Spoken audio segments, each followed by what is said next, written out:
संभलिए मामा श्री, युद्ध तो कल है और आपके पद अभी से डगमगा रहे हैं। किसी भी बड़े कार्य से पहले पग डगमगाना उचित होता है वासुदेव।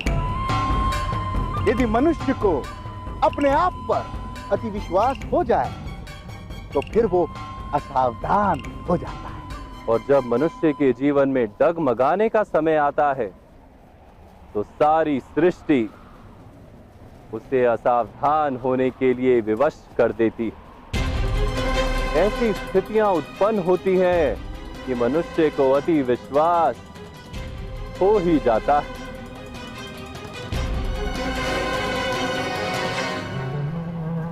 ऐसी कौन कौन सी स्थितियां आप उत्पन्न करने जा रहे हैं वासुदेव? मैं कहां कोई स्थिति उत्पन्न करता। मनुष्य के कर्म स्थितियों को उत्पन्न करते हैं और उन स्थितियों में हमारी प्रतिक्रिया हमें उन स्थितियों से बांध लेती है।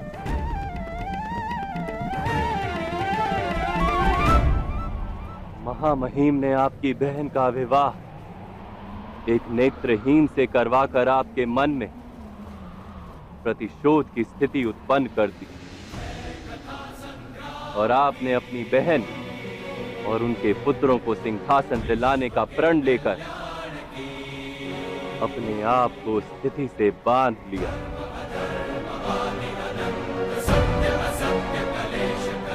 कल का युद्ध उसी प्रण का परिणाम है।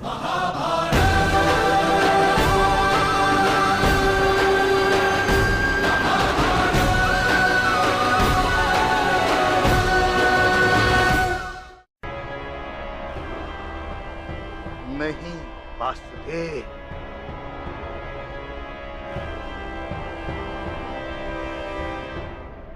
कल का युद्ध हस्तिनापुर के अहंकार का परिणाम है। हस्तिनापुर ने अपनी शक्ति दिखाकर मेरी प्रिय बहन के भाग्य पर पट्टी बांध ली। उस दिन मैंने स्वयं को वचन दिया, या तो हस्तिनापुर मेरी बहन को उसके बलिदान का उपहार देगा या उसका मूल्य चुकाएगा। बलिदान के लिए उपहार अथवा मूल्य?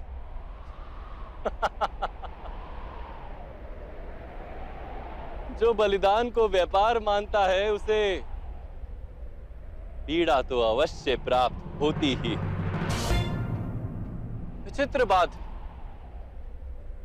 कि बलिदान दिया आपकी बहन ने और उसका व्यापार बनाया आप। वास्तव में आप प्रतिशोध की आड़ में स्वयं अपने आप को समृद्ध और बलवान बनाने की इच्छा रखते थे। अपने कर्मों को बलिदान कहकर स्वयं अपने आप को मत छलिए मामा श्री। छल छल छल मैं कर रहा हूं या आप कर रहे हैं वासुदेव? इस युद्ध को धर्म युद्ध कहकर आप सारे आर्यवर्त को छल रहे हैं। इस सारे संसार में यदि मुझसे बड़ा कोई कपटी है तो वो केवल आप है वासुदेव। मुझे पूर्ण विश्वास है कि आपके इस धर्म युद्ध में आप छल का प्रयोग करके अधर्म अवश्य करेंगे।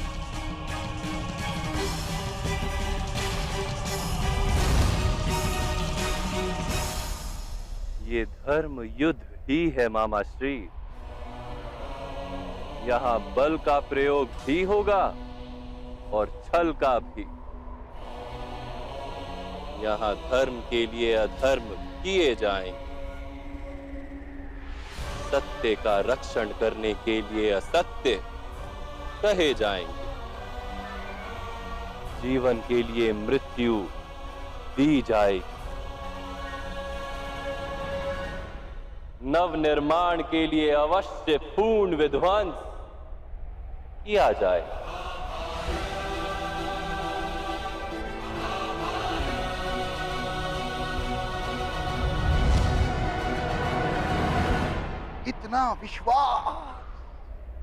इतना विश्वास से आपको पांडवों के सामर्थ्य पर?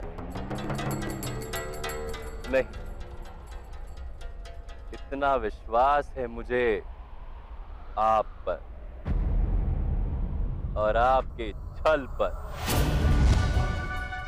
मैंने कहा आपसे, कुछ इस प्रकार की स्थितियां उत्पन्न हो गई हैं और आप उन स्थितियों में कुछ इस प्रकार बंध गए हैं कि अब आपके द्वारा किया गया प्रत्येक छल अंत में पांडवों को ही लाभ देगा। इसलिए मामा श्री, अब छल भी विचार करके कीजिएगा।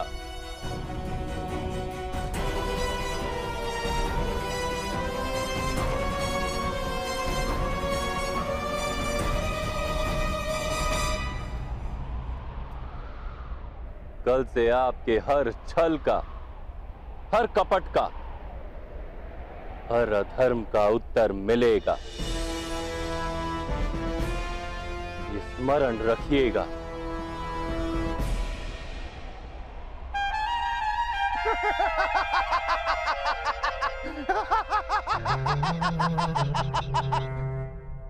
स्मरण तो आप रखिएगा वासुदेव। आपने इस युद्ध में शस्त्र ना उठाने का प्रण लिया है।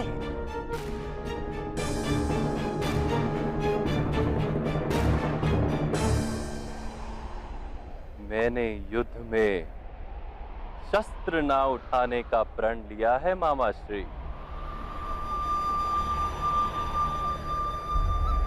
किंतु मेरी शक्ति मेरे शस्त्र नहीं।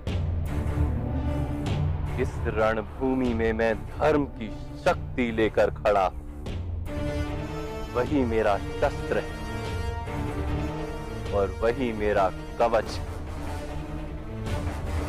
और मैं स्वयं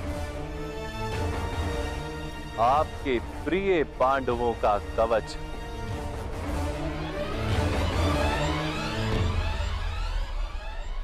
देखिए इस रणभूमि को।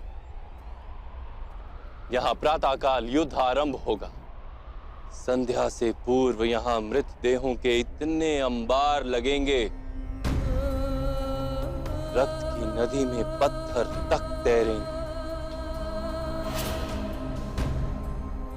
इतना रक्त बहेगा यहां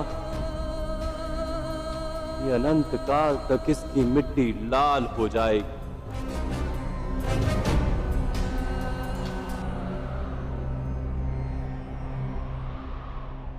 और मेरा वचन, इस भीषण युद्ध में जिसकी भी मृत्यु होगी, उसको अंत समय में वास्तविक धर्म अवश्य दिखाई देगा।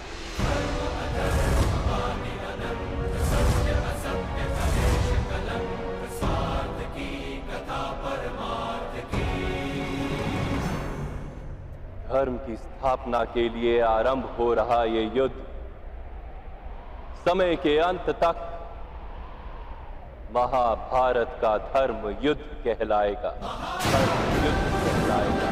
धर्म युद्ध कहलाएगा।